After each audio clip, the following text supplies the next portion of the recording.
Under what circumstances would you support a mask mandate in the Carroll schools? You know, last year was very challenging as a school district. We were forced to implement the mask mandate because of the state's ridiculous quarantine rules. And however, those rules have changed, and now we have a law. And I will stand firm that I am for parent choice. These are medical decisions that parents should be responsible for making for their children. And government and schools should not be making those decisions. I think that, like right now, I don't see that it's an issue that we really are discussing. At the last couple board meetings, we have spent 0 minutes talking about masks, so I don't think that it's something that is an issue right now. So I would say just to leave it as it is because it's working just fine. But I also will say that, and I've answered this about 500 times in emails and text messages, but I won't say that I will never ever vote against a mask mandate because if it came down to the kids not going to school or wearing a mask, I don't want my child home again.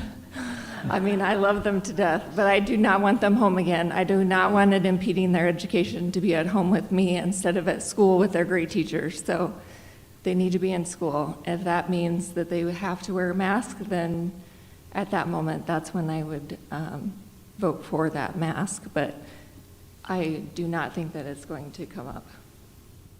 Well, it's interesting. We sat and had that question asked to us a year ago in this auditorium. And I would suspect that today, the opinions for the mask haven't changed. The opinions against the mask haven't changed. It was, and thank you for being very civil in this tonight. That was a little bit of a rough meeting. A lot of things have changed. And I'll give you the history. In August at that meeting, I struggled. I didn't know how was I going to vote on this thing.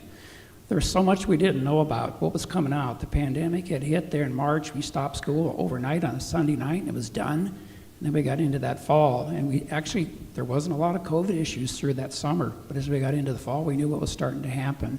I ended up voting for the mask mandate then, only because I wanted kids in school. I wanted them in the classroom. And it was shortly thereafter that then we had, if the mandate come down from the governor. Things are different today. We're not quarantining kids like we did last year. I don't know why that is. If it was so important last year, why aren't they quarantining kids this year? Well, obviously they don't see the need for it. So my position today is that I would not overreach unless, like say, the governor, we don't have a mask mandate. I would not vote for a mask mandate today.